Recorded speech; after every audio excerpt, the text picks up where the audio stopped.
All right, so we can go ahead and just get started now. First of all, welcome to the APhA-ASP International Vice President section of Leadership Lab.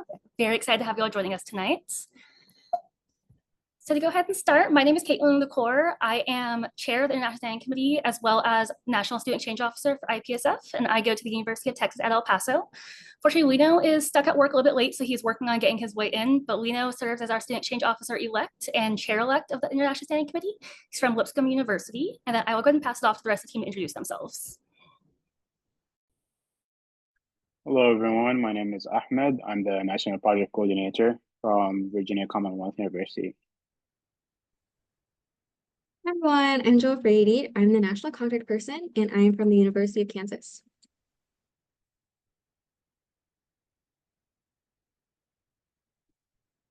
Hello, everyone. My name is Sean Kawa, and I am an incoming third-year student at the University at Buffalo, also serving as the APhA-ASP National President-elect. And with my role, I serve as a liaison to the International Standing Committee. And Parth can't be with us tonight, but he is our Senior Manager of Student Development and works very closely with the International Standing Committee. Thank you. So just a quick agenda to kind of set the tone for how tonight is going to go. We're going to be starting with just a very brief history of IPSF, explaining how the structure works. And then we'll transition into IPSF projects that you can do on your campus, student exchange programs, and other opportunities that are available in the international space. So to go ahead and get started with general IPSF history and structure, I think the most important thing for everyone to know and for you all to tell your chapter members is that every member of APHA is automatically a member of IPSF. As you pay your APHA dues to become an APHA-ASP member, APHA pays your IPSF dues on your behalf so that you automatically get those benefits as well. So IPSF was very first founded in 1949 in London, and it is currently the largest organization representing student pharmacists from across the globe, as well as recent graduates up to 4 years post-graduation. Currently, IPSF consists of over 500,000 members in over 127 countries, with, I believe at last count, there was 112 countries represented within those 127 organizations. The main goals of IPSF is to improve global public health through advancing the practice of pharmacy, as well as serving as the collective voice of student pharmacists from every country. So it's just a general structure of how IPSF is broken down. At the very top, you'll see where it says General Assembly. General Assembly is the IPSF version of House of Delegates, essentially. That is when delegates will get together and make decisions and vote on changes to the organization. Underneath that, you have your executive committee, which functions very similar to APHA executive committee. Beneath that, you will have your coordinators and committees. And then we are at the regional offices. For APHA, we fall within the Pan American Regional Office. And what that means is it's very similarly to how APHA is set up with different regions. So that is how we work. Underneath that, we also have regional working groups and regional subcommittees that work on implementing IPSF projects specifically within North and South America. But underneath that, just a quick, for membership, we are in the APHA represents a full member in the United States, which means that we are the organization that votes officially on behalf of the United States within IPSF. So IPSF does partner with many organizations to bring events and projects to student pharmacists. That includes the World Health Organization, UNESCO, and FIP, which is the pharmacist side of IPSF, essentially. But with that, I'll go ahead and pass it over to Ahmed to go ahead and go over IPSF projects. Thank you, Caitlin. All right, so in terms of the IPSF projects, there are 4 that we focus on. So there's public health, professional development, pharmacy education, and the student exchange program, which is Caitlin and Lina's specialty. And the IVP position, their international vice president position, is unique in that you can choose the areas which interest you to focus on during the year. So start with public health. And with IPSF, we want you to focus or to think globally, act locally. And the easiest way to do that is through the already established APhA-ASP patient care projects. So what does that mean? When your chapter participates in these patient care activities, that is considered participating in IPSF campaigns, and that can go in your sections for the chapter achievement report. Now, if you want to get creative and give it a little twist, you can easily add a public health component to it by collaborating with your patient care chairs. So let's take the operation immunization, for example. They coordinate the logistics for administering immunizations. You can provide patients with a list of places to go to get vaccines like Tdap, RSV during these events. If you live in a multilingual community, you could also provide translated materials. You could counsel patients on how to stay up to date with their vaccines, see if there are any barriers, and educate them on how to manage that. You can also educate patients on antimicrobial resistance and what it is, how they can safely use their medicine. And similarly with HIV or AIDS awareness, you could create infographics or invite speakers. If you want to co-host a webinar or an awareness campaign with another country, you could also do that. And we will help you with connections in every step. So it can be anything you want, really. And next slide. So outside of that, you can also host your own events, and you can consider collaborating with other organizations for more engagement. The main focus of IPSF is to provide a public health angle with the idea of health for all. So if you look at the World Health Organization or UN health campaigns and dates, that would also be helpful for finding dates where you could host your event. And next, our biggest humanitarian campaign is the Vampire Cup, and this is a year-long blood drive competition that APhA participates in annually. And over 70 other member organizations, IPSF also participate in this. So if Twitter has been organization or at least at the charm and people to donate, of course. So if your campus is already hosting a blood drive, you could also reach out to them and ask if you could get involved, and that would also count. Some organizations require that you reach out at least 3 months in advance, though. So if you want to host a blood drive, but that all depends on the specific organization and your location. And of course, if you need help with planning any of this, you can always reach out to me for support. So that was all public health. Now for professional development, there are a bunch of competitions available throughout the year that you can, that you and your chapter can participate in. And this is a great way to develop some crucial skills while also having a fun, friendly competition and connecting with other students. So we have the Pharma Olympics, and that is hosted by the Pan American Regional Office, and it's virtual. They host one every year.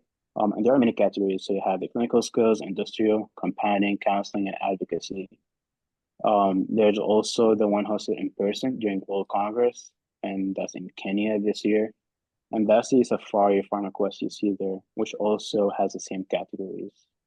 Last year, we also hosted an international clinical skills competition with South Korea, and we paired US students with Korean students so they can work together. And so there's a lot you can do, and usually you can participate in more than one. And finally, for the next slide, for pharmacy advocacy and education, you can be involved in pharmacy advocacy campaigns and policy through IPSF. There is a toolkit here to help with that. You can also get published internationally through IPSF's PEN newsletter, where you get articles by student pharmacists and professionals focused on global pharmacy education.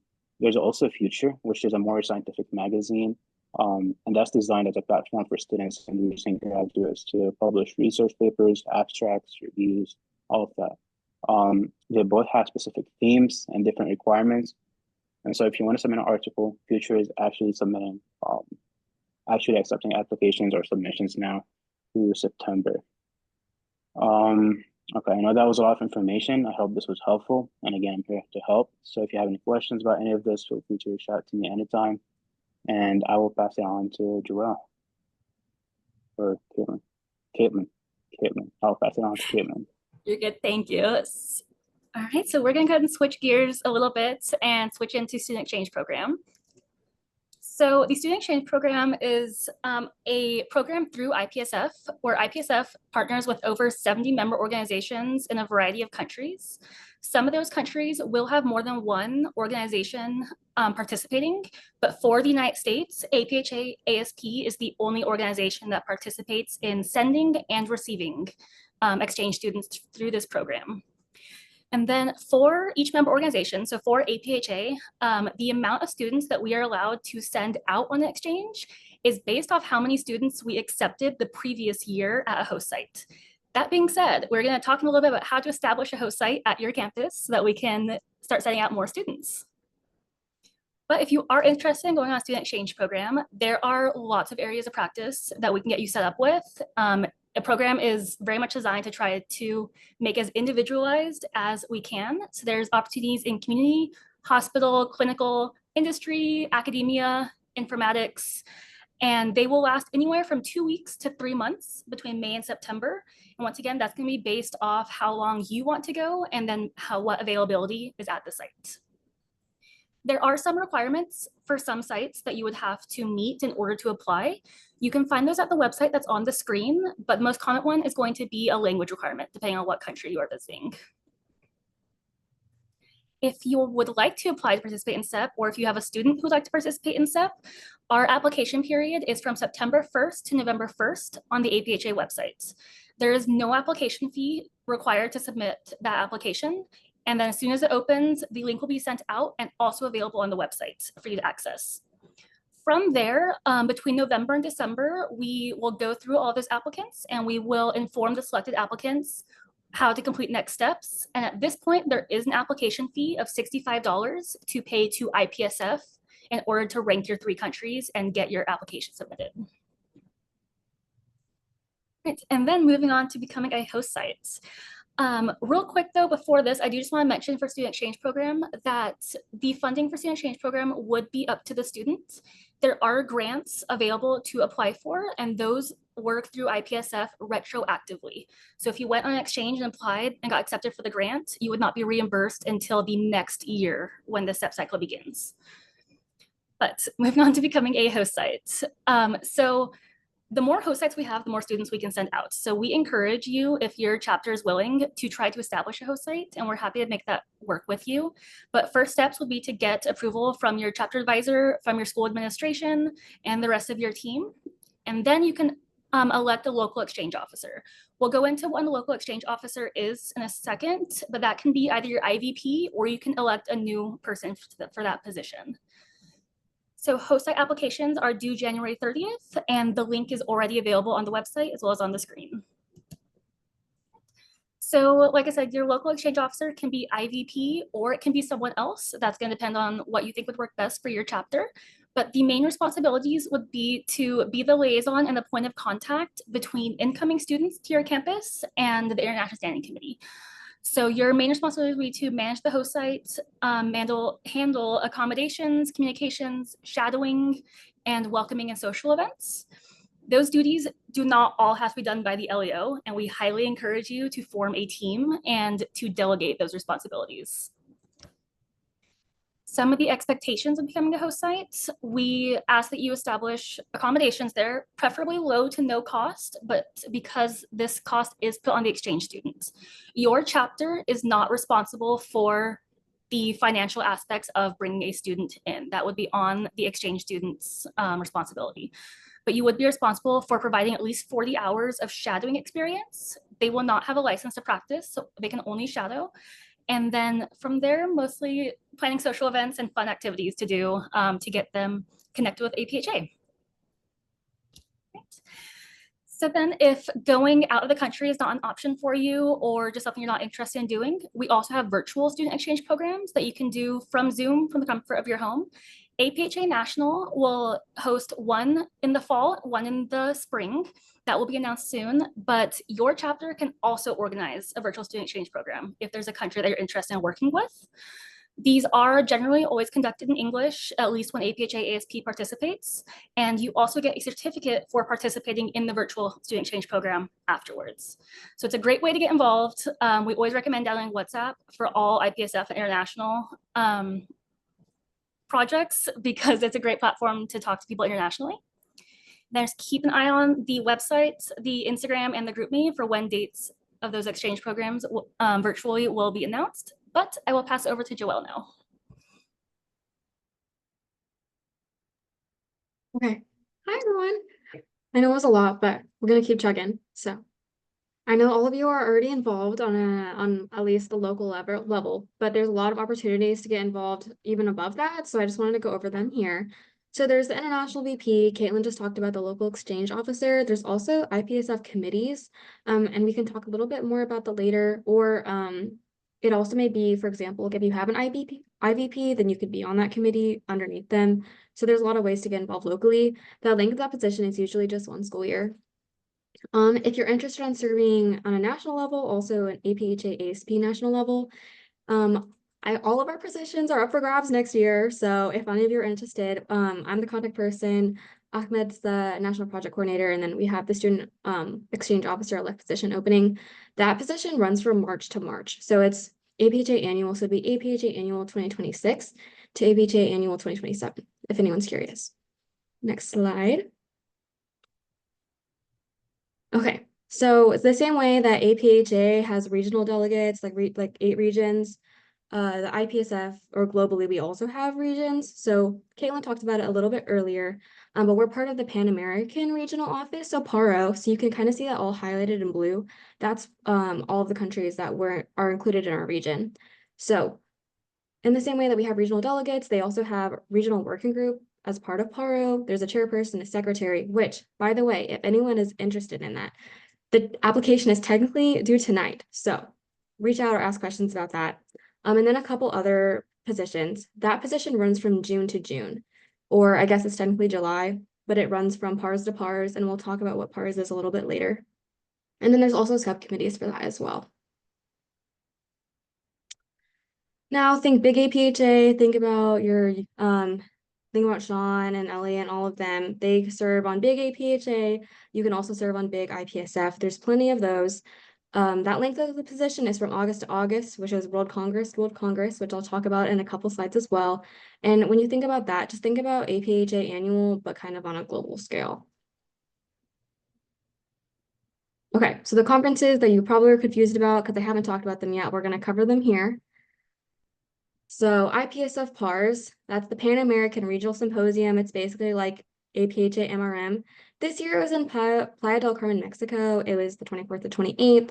We're not sure where it is going to be next year. I will say that funding opportunities, technically anyone can go. Any APHA ASP member is eligible to go, but funding is usually on your own. So if you are looking for funding opportunities to go, serving on the International Standing Committee would be a great way to do that. There's also PARS grants and applications that you can submit as well. But like Caitlin said, those usually do come after you've already kind of fronted the cost for them. In terms of the conduction of international conferences, I kind of like to think of it as, APHA, but like on steroids, if that makes sense. So we have the House of Delegates, but that's happening all of the time, right? When you have maybe 17 different countries at PARS, it's going to take a lot longer to get through motions and all of that and get everything approved. They also have workshops. There's posters, research presentations that you can do on an international level as well, and then international social events. So I think Ahmed said this a little bit earlier, but there is World Congress as well. So IPSF is the one for students. That one's in Kenya this year. The 3 of us are actually going to be flying out next week to go to that. So kind of exciting. We are not sure what the one is going to be next year, but we will let you know as soon as we do know. And the biggest funding opportunity. It's in Thailand next year. Thailand? Yes. Oh, that's so fun. It's gonna be really humid there, but it'll be fun. The biggest funding opportunity, once again, there's not a lot of funding outside of IPSF or through IPSF, especially upfront. But I know I got some funding from my school, other people got some funding from their school or their state associations. And then you do get some funding by serving on the International Standing Committee as well. In terms of FIP World Congress, that's basically international, but for pharmacists, the people that are already licensed. That one is in Copenhagen, Denmark this year. It's August 31st to September 3rd, and there is a funding opportunity through that, through APHA, and it's the Ton Hoek Scholarship, and those are actually due December 1st, but I won't cover that too much, but there are other opportunities for funding there. Okay, I think, is Lino here? I guess we'll just jump in. So just want to do some last minute dates reminders. So here's, if you're going to take a picture of any slide, it should be this one. Like if you're going to screenshot any slide, please screenshot this slide. These are the key dates just all in one place that we talked about throughout the entire presentation. Some ones that we haven't talked about yet are September 15th and February 15th. So we want you guys as the International Standing Committee to get involved with these other countries, but it does take a long time, especially when you think about, time differences. France is like 7 hours ahead of some, depending on like where you are, like Pacific time zone versus Eastern time zone. So we need a little bit more time to make sure that everyone's on the same page with getting those. So we're having a deadline, a priority deadline to work with other MOs. If your specific chapter wants to do something like that or schedule it like a virtual SEP. So those are some big ones to keep on your radar. The Vampire Cup we mentioned already, October 1st. The deadline for that SEP application is November 1st. I know it's all the first. December 1st, if you are interested in taking over one of our positions as ISC, that one is due December 1st. January 30th is that deadline for becoming an SEP host site. And then SEP exchanges occur May through September. And then June 1st is that deadline for the Vampire Cup submissions.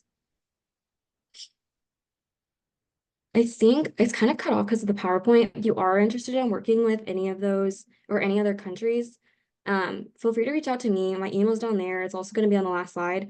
Or if you're part of the GroupMe, feel free to GroupMe, DM me. Or if you have my number, I guess you can WhatsApp me. But please take advantage of this opportunity. Okay. And lastly, we do have a couple other things in store for you. Some webinars from us to you just to kind of make sure that you're not confused, because it can be really confusing, kind of overwhelming, especially jumping into this because we've talked to you for like, 20 minutes so far, and you're probably like, I have no idea what's going on. So in terms of helping, we'll help you prepare your SCP application. We'll have a webinar on September 25th, 2025 at 8 p.m. Eastern. This is open to anyone that's curious, but it's mainly for those who want to participate in SCP or be a host site. And then we'll also have an IPSF 101. We'll just kind of cover what we did here, but go a little bit more in depth of, what we stand for, what we actually do, give a few more examples and opportunities to get involved. And that will be October 8th, also at 8 p.m. Eastern time. And please invite any chapter members. It is not just for leadership. It is not just for president-elects or IVPs. The more people there, the better, because we're really trying to spread awareness that it's a lot easier to get involved internationally than a lot of people think. Okay, so here is the infamous GroupMe that we've been yapping about all session. So if you guys are not in it yet, go ahead and scan that. That is how we get you the most up-to-date information, just because, time zones are difficult. We don't want things to get lost in an email chain, especially if there's like a lot of like time-specific deadlines. So feel free to join that there. And then all of our contact information is up there as well. So if you have any questions, feel free to reach out to any of us. And I think that's it. So we'll go ahead and leave that up there so you guys can scan it. But we're open for Q&A. If anyone has any questions, feel free to drop them in the chat or unmute if you're feeling brave. Hi, my name is Iram, and I'm the International Vice President of St. Louis College of Pharmacy, and I'm also the current Regional Relations Officer for PARO for the mandate 2025 to 2026. And I was just wondering who, like among four of you, coordinates the relationship between the International Standing Committee and the PARO? Like, is there even any coordination between the PARO region, a regional working group, or ISC?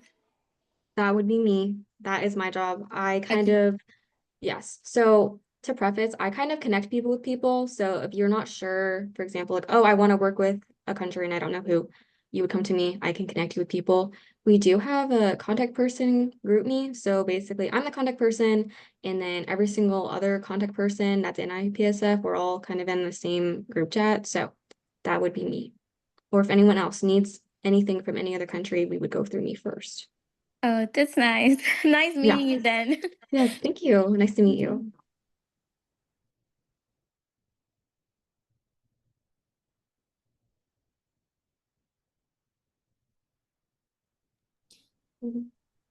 You got it? Okay. Sorry, I was gonna read it to you, but I think you're good. Please do, Joelle. I cannot see the chat. Oh, okay. So someone asked, is our school required to be a host site in order to be able to send any students on the student exchange program? Could you go over that again? No, you are not required to be a host site. It's encouraged to be one, but it's not required by any means. I know it can be very difficult and take several years, a lot of times, even set up a host site. So we don't want that to prohibit students from getting involved in the exchange program. And if you do have more specific questions about exchanges or being a host site, you can reach out to me and we can set up a one-on-one meeting to talk more in depth if you would like. Also, just going to preface saying that it is not a typo on the screen. Lino and I do share the same email. So if you want to reach either of us, contact us through that email. But no, it is not a requirement. Any student can apply for SEP with the caveat that we do have a lot of challenges working around API schedules. So we recommend trying to do it before your P4 summer or P3 going into P4 summer. I hope that answered the question though. If not, let me know. I think so. They also asked if any of us had us participate in SEP before. I unfortunately have not because I didn't know about IPSF until really, really late. And so now I'm a fourth year on my API rotations and I don't have enough time off to take to go on SEP anymore. But I'll let the other officers comment.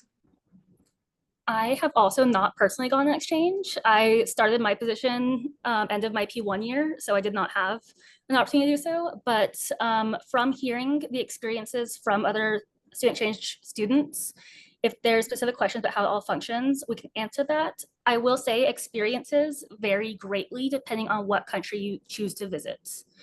They have different systems set up in place, but if you want to talk to someone who's been in SEP before, we can also probably connect you with a past participant.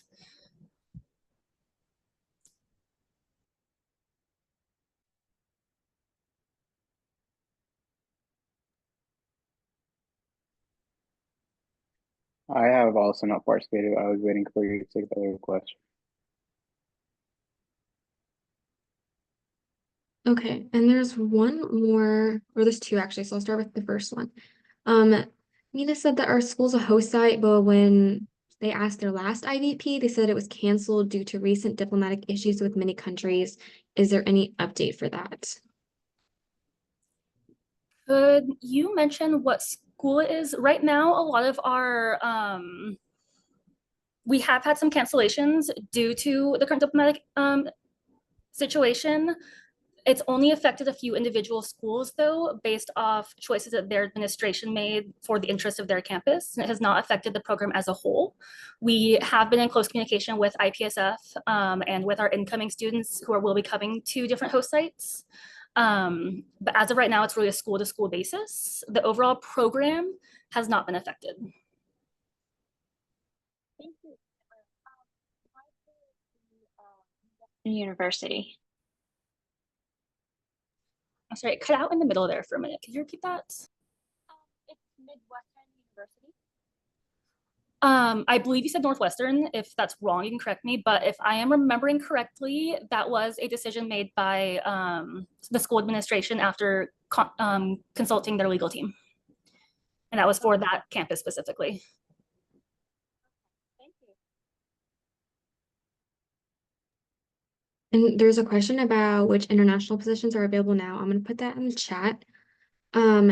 Someone asked, can an officer from a regional working group apply for an IFC position? I am actually going to defer this question to Sean and Lynette if either of you are able to answer, because I don't know the actual answer. If not, we can get back to you if we don't know right now.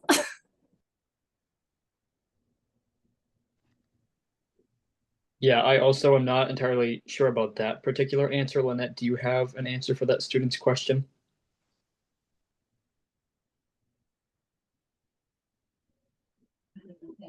No, but we can get back with an answer. I was trying to, I don't want to make stuff up. So we'll get an answer for him.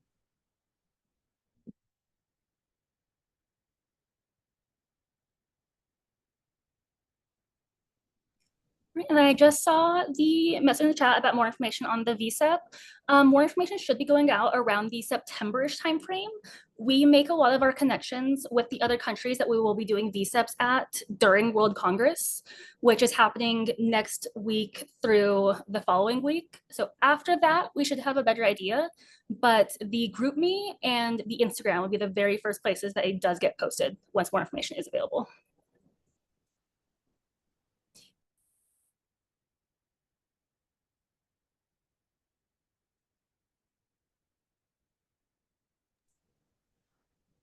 I'm not seeing any other questions in the chat, but maybe people are still thinking about it. So while we wait, Joelle and Ahmed, do either of you guys want to share some examples of projects that IVPs can do on their campus that count for international?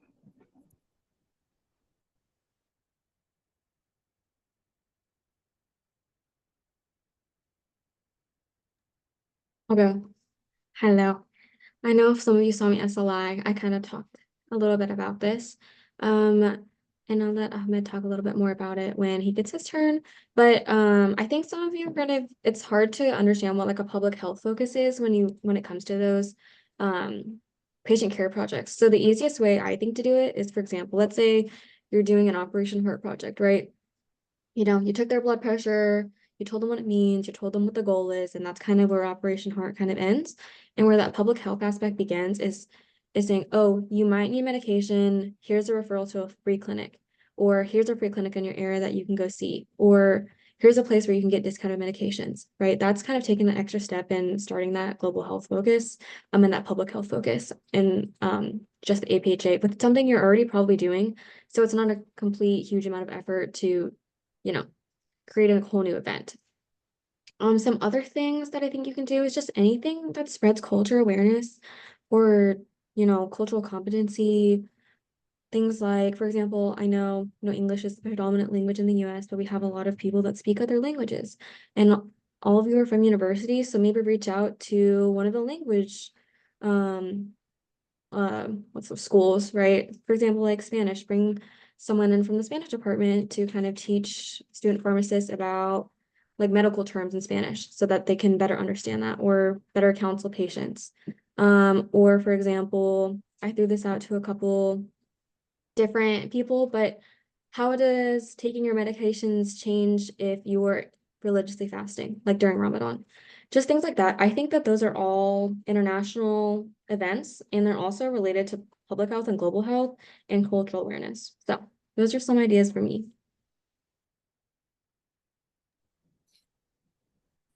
I guess I can also share a little bit more about what we did for our school. Like when I was the international vice president. So I'm in Richmond, Virginia.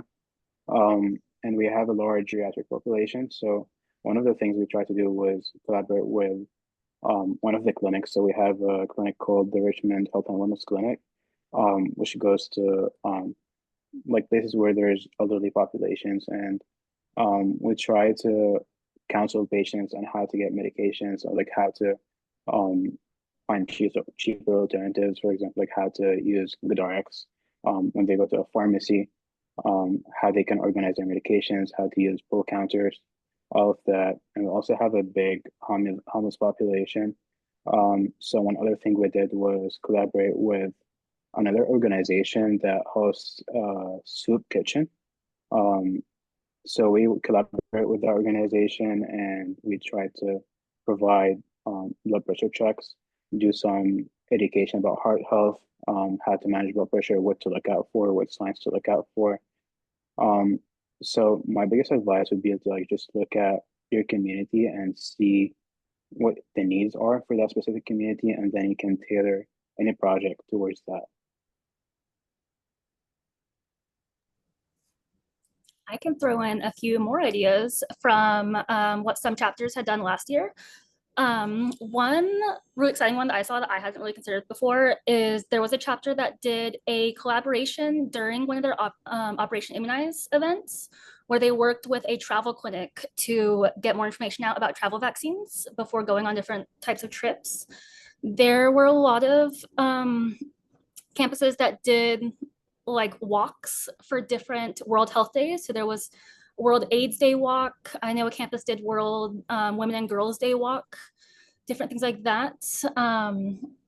In general, lots of Vampire Cup blood donation drives are pretty much one of the biggest ones. But even when you guys are doing drug take back days and things like that with your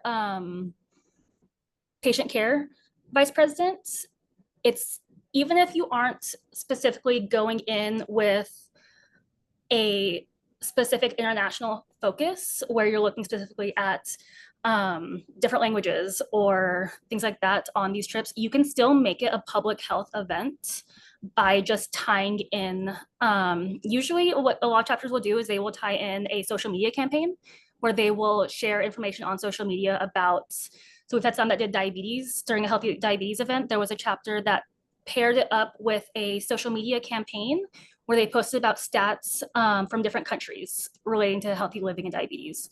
So just some more examples, but if you guys are ever stuck and you don't know, you can also reach out to us and we can help you brainstorm ideas of what might work for your campus. And I have not seen any other chats pop up with questions. So we finished a little bit early. Oh, here we go, we have one. You can, and that is something that my campus did as well. We had papers in Spanish with translations that we gave out, and that's something that is commonly done as well. Or if you have students on your campus who are bilingual and they want to serve as a translator, that also can count as both a patient care and an international event.